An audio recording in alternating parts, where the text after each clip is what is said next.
기계는 감정 표현이 아직 서투른 것 같아. 우리가 자기소개에서 요구하는 것들은 역량이 대부분이고, 역량이라는 것들은 보통 이 사람의 감정 속에 있는 내재적인 특성, 이타심이라든지 그 승리에 대한 열망이라든지 이런 그 내재적 특성 때문에 역량들이 나오는 건데, AI가 그것까지 다 하기 힘들 것 같다. 그런 측면에서 자신이 이제 어떤 자기소개를 작성할 때 흐름을 어떻게 잡는가에 따라서 AI와 구별이 될 것 같은데,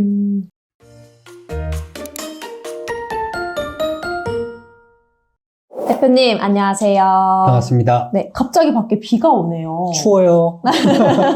감기 조심하셔야겠어요. 벚꽃이 다 떨어져 버렸어요. 맞아요. 네, 오늘은 요즘 취준생들 사이에서 챗 GPT 같은 AI로 자소서를 작성하는 게 좀 흔한 일이잖아요. 최근 SBS 보도에 따르면 미국의 채용 담당자 10명 중 8명이 이 AI 때문에 지원자의 참모습을 평가하기 어렵다 답했다고 합니다. 그래서 오늘은 채용 전문가이신 대표님께 AI 자소서 사용을 채용 현장에서 어떻게 받아들이고 계신지, 또 앞으로 우리는 어떤 기준을 가져야 할지 여쭤보려고 합니다. 좋습니다. 네, 최근 AI를 사용하는 지원자들이 많아지고 있다고 하는데요. 대표님께서도 실제 채용 현장에서 이런 변화가 느껴지시나요? 실제로 우리가 자기소개서 평가할 때 대체적으로 다 잘 쓴다?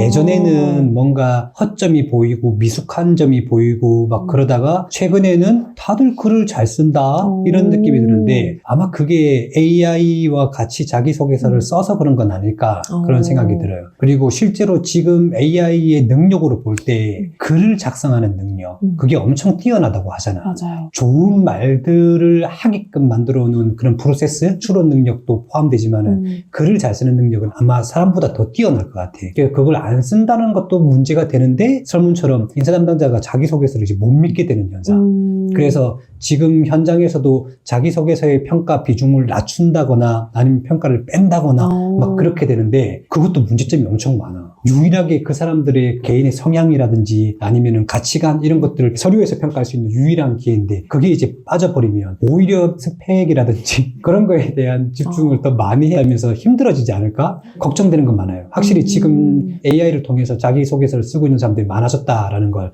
몸으로 느끼고 있습니다. 기사를 보면 AI 때문에 지원자들의 참모습을 평가하기 더 어려워졌다라는 의견이 있었는데요. 네. 대표님 평가하실 때 더 어려움을 느끼고 계시는지 궁금합니다. 아마 나는 좀 다른 것 같긴 해. 평가에 대한 이해라든지 평가 방법을 잘 모르는 분들 같은 경우에는 자기소개서를 읽으면 잘 썼는데 라고 하는데, 왜 잘 썼지? 그러면 이건 몇 점이지? 이런 것들 때문에 20점 만점의 항목이면 계속 한 15에서 17 사이 왔다 갔다 할 거야. 근데 나는 그렇진 않았던 것 같아.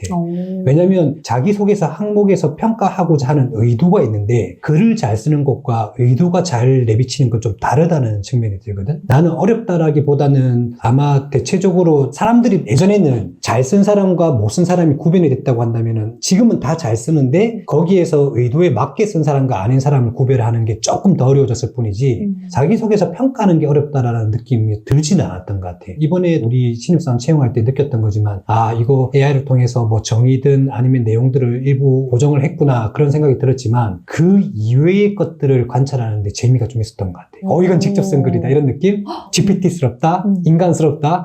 이런 느낌이 좀 있더라고. 작성하는 사람이 인간스럽게 써줘라고 했을 때 GPT가 그걸 써줄지 모르겠어. 그 GPT가 일부러 문맥을 이상하게 쓴다거나 일부러 갑자기 흐름대로 안 가고 한번 튄다거나 그렇게 할까? 페이킹 능력이 될지 모르겠는데, 나는 평가할 때 이전보다 평가가 조금 어려워진 부분이 있지만 그렇다고 완전 어려워진 건 아닌 것 같아요. 기사 댓글을 보니까 자소서를 AI로 썼다는 이유만으로 감점을 하거나 탈락시키는 건 공정하지 않다는 시각도 있는데요. 대표님은 어떻게 보시나요? AI 썼다고 탈락시키거나 감점 주지는 않아요. 지금 현재 대기업들이라든지 공공기관들, 여기에서는 사람들이 자기소개서 평가할 때 AI라든지 그런 걸 쓴단 말이지. 예전에 카피킬러라고 하는 이제 논문 심사 그런 업체에서도 이런 서비스를 하고 있고, 근데 여기에서 서비스했던 특징이 있냐면, 기존에 인터넷에 공개됐던 자소서라든지 지원자가 예를 들어서 1,500명인데 1,500명 내에서 유사한 문구라든지 유사한 문장이 같이 썼다든지 그런 경우에는 이건 재확인이 필요하다고 하면서 알림을 주는 거지,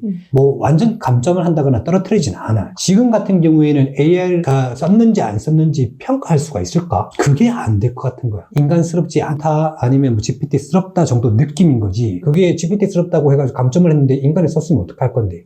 그러니까 평가를 하지 말자 이런 추세로 가는 거지 이걸로 감점을 간다라는 생각이 들진 않아요. 물론 이제 이전에 있던 데이터나 자료, 뭐 합격 자소서 이런 걸 끌고 왔다? 요즘에는 거의 다 걸린다고 보면 돼요. 그런 경우에는 감점을 하거나 떨어뜨리는 경우가 있습니다. 근데 그것보다는 이제 공공기관 같은 경우에는 블라인드 채용 위배 이런 것들이 감점 들어가고 학교명, 이름, 부모님, 직업, 출신지 이런 것 들어가고 그 다음에 대기업 같은 경우도 이전에 썼던 지원서 아니면 타사 지원 이런 것들은 이제 대부분 떨어뜨리거나 감점을 할 수는 있겠지. 대표님이 보시기에 제출된 자기소개서를 봤을 때 이 지원자는 AI를 이용했구나라고 느끼신 적이 있다고 하셨는데 어느 부분이 좀 느껴지셨나요? 문장이 많이 매끄러워요. 글을 잘 쓰는 사람의 특징이 있죠. 의사소통 능력 중에서 이제 글을 작성하는 그런 능력이 뛰어난 사람들이 있긴 하지만 그렇다 하더라도 그 글을 잘 썼다고 우리가 판단을 할 때 유려한 문장 구성보다는 그 사람의 감정, 뭐 행복, 기쁨, 보람, 슬픔 이런 것 녹아내면서 그 사람의 마음이 느껴질 때 잘 썼다라고 보통 우리가 이야기를 하지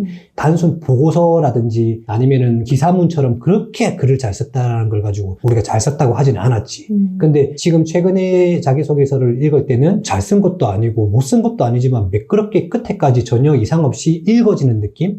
그런 느낌들이 AI가 썼다라는 느낌이 많이 들고 우리가 자기소개서에 있는 항목들을 평가를 할 때 그 개인의 능력이나 보고서를 작성하라고 한 건 아니잖아. 뭐 문제 해결 능력이라든지 아니면 대인 관계 능력이라든지 협력적인 태도라든지 아니면 본인의 가치관 관련된 것들을 쓰자고 하는데 그런 것들은 AI는 약점이야. 예를 들어서 문제 해결 능력을 우리가 요청하는 자기소개서 문항을 봤을 때 어떠한 문제가 발생하고 그 상황에서 자기가 어떤 생각을 했으며 내가 이걸 못 참겠다, 무언가를 해야 되겠다라고 하는 마음적인 감정이 들고 어떠한 행동을 했을 때 우리는 어떠한 상황에서 이런 사람이 어떠한 마음을 가지고 이런 행동을 했구나라고 평가를 하는 건데 그 마음이 빠져버린 거야. 그러니까 오히려 평가 점수가 안 나오는 거지. 평가 점수를 중하로 내리기도 그렇고 높게 올리기도 그런 AI스러운 자소서 이런 것들 요즘 나오는 거야. 기계는 감정 표현이 아직 서투른 것 같아. 우리가 자기소개에서 요구하는 것들은 역량이 대부분이고 역량이라는 것들은 보통 이 사람의 감정 속에 있는 내재적인 특성, 이타심이라든지 그 승리에 대한 열망이라든지 이런 그 내재적 특성 때문에 역량들이 나오는 건데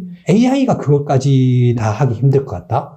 그런 측면에서 자신이 이제 어떤 자기소개를 작성할 때 흐름을 어떻게 잡는가에 따라서 AI와 구별이 될 것 같은데 그 행동 이전의 감정적인 자신의 흐름에 대해서 조금 표현을 해준다고 한다면은 아마 구별되는 자기소개서를 쓸 수 있지 않을까? 그런 생각이 들어. 마지막으로 취준생들은 자기소개서를 어떻게 써야 할지 AI를 써도 되는지 고민이 많고 그 과정 자체도 굉장히 힘들잖아요. 그런 취준생분들께 마지막으로 꼭 전하고 싶은 말씀이 있으실까요? 좋아요, 구독, 알림 설정까지. 우선 AI를 통해서 자기소개서를 안 쓴다라는 건 너무나 힘들고 긴 시간을 보내야 될 것 같다. 그런 측면에서 AI를 활용하는 건 너무너무 좋은 방법이다. 근데 AI를 쓸 때 자기소개서 뭐 500자, 700자 내에서 뭘 가지고 평가하는지를 이해를 하고 써야 되는데 그게 면접 질문의 BEI 기법이랑 거의 똑같다가 보면 돼요. BEI라는 게 이제 경험 사건 인터뷰라고 해요. 행동 사건 인터뷰라고 하는데 국내에서는 경험 면접이라고 이야기를 많이 한단 말이지. 근데 경험 면접을 이야기할 때 우리가 구조적으로 추가 질문을 어떻게 하냐면 상황에 대한 질문을 할 수가 있고 그때 그 사람이 맡은 일은 무엇이었는지 아니면은 목표가 무엇이었는지 그 과제에 대한 걸 질문할 수 있고 그게 이해된 상태에서 너는 어떤 행동을 했는지라고 하는 행동에 대한 질문 그리고 그 결과는 어떻게 됐는지 그걸 줄여서 STAR이라고 하는 스타 기법이라고 하거든. 자기소개서를 쓸 때도 어떤 상황에 일어난 일이고 내가 원래는 뭘 해야 됐고 그게 뭔가 잘 안 됐을 거 아니야. 그럼 그때 본인이 어떤 생각을 했는지에 대한 감정을 미원처럼 넣은 다음에 그리고 나서 자기가 했던 구체적인 행동을 넣는다라고 한다면 AI가 쓴 자기소개서에다가 내 감정에 대한 맞소금을 뿌린 느낌? 그것만으로도 충분히 도움이 될 거라고 봐요.